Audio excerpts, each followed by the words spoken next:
everyone, it's Emma, and today we're going to be doing a book review of Ready Player One. I just finished the Ready Player One audiobook last night, and I have quite a bit to say about it.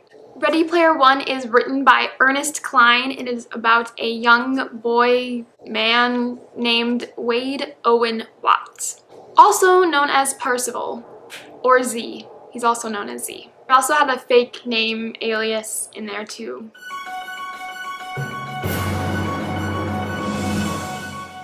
The year is 2044. The world has been gripped by an energy crisis from the depletion of fossil fuels and the consequences of global warming, causing a lot of problems. To escape the dying world, people turn to the Oasis, a virtual reality simulator accessible to players using visors and haptic technology.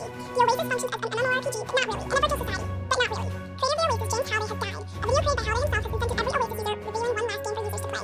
Howley has hidden an Easter egg in the Oasis. The first person to find the egg will receive all of Howley's fortune, and complete and total control of the Oasis. 5 years later, Wade Watts has claimed the copper key in the whole of the Oasis. It's in unrest.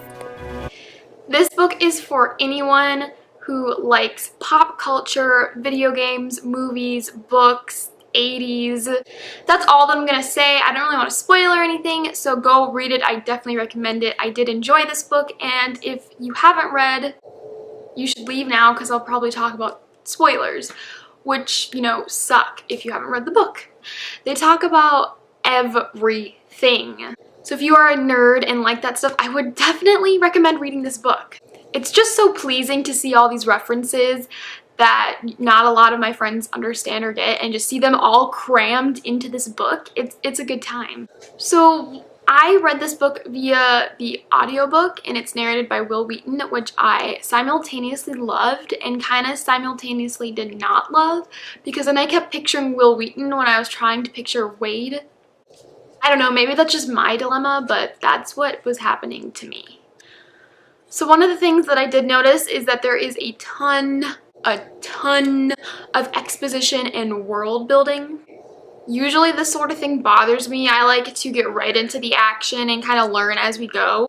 Ernest Cline really lays out, like, this is the world, this is the Oasis, this is Wade. Like, he pretty much just lays it all down for us to see, which is not necessarily a bad thing because this is just a standalone book. So there's not like more books where we're gonna learn more about the Oasis. This is like it. So I actually didn't mind all the exposition in this book, and I think it really did bring the world to life, and I felt like there was a lot of depth in the Oasis.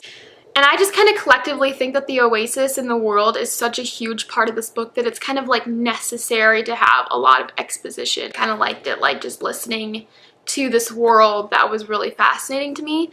And maybe it's just a combination because it's so relevant to us today.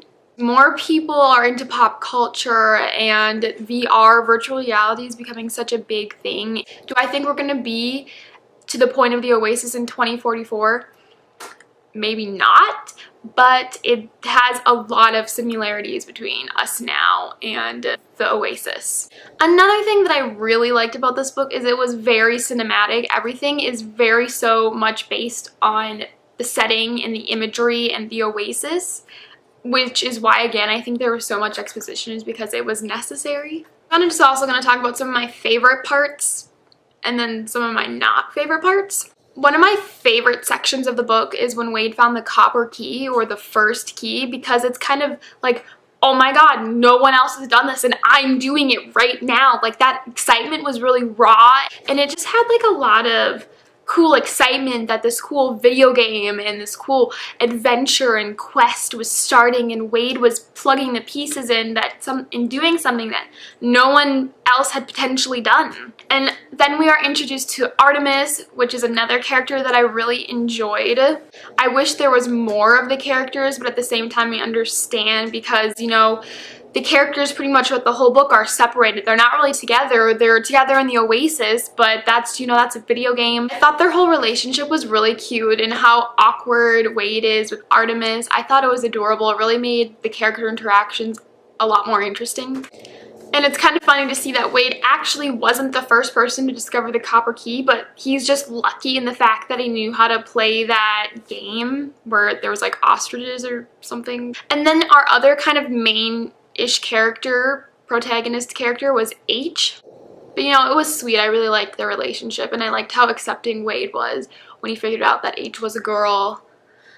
So that was cool. Just loved it so much. Another scene that I really enjoyed was when Wade and Sorrento had their meeting and Sorrento was threatening Wade and Wade was kind of just being like, whatever, I don't really care, like, bye-bye. The only thing that I really wasn't into was the ending. I mean, I like that it ended well and that Wade got the egg. Like, don't get me wrong, but I feel like it was kind of predictable. Like, when I first picked up the book and they started talking about the egg, I kind of like knew that Wade was gonna get it. Like, I'd never thought for a second like Wade's not gonna get the egg, like seriously. Like, he had a couple up and downs, but I kind of expected that because otherwise it'd be not very interesting to read about. I just didn't like that when we were going through the final gate, I never felt like pressure to go faster or that we weren't gonna get the egg. I mean, we had the team kind of telling us like, oh my god, Sorrento's catching up, he's only 9 minutes behind you, but like at the same time he wasn't there, we couldn't see him, and I don't know, like I didn't feel it. Then he just won and got the egg and then it was hunky-dory, you know, like everything worked out. The big revelation is that he now wants to be in the real world more than the Oasis, which was nice and kind of, you know, a message I think to us of how we are in our phones and now in like the real world. Yeah, I don't know. Those are just my thoughts on the ending. Does anyone reciprocate them? Those were my thoughts and opinions on Ready Player One by Ernest Cline. And if you have any other thoughts or opinions, put them down in the comments. I will see you guys next time. Bye!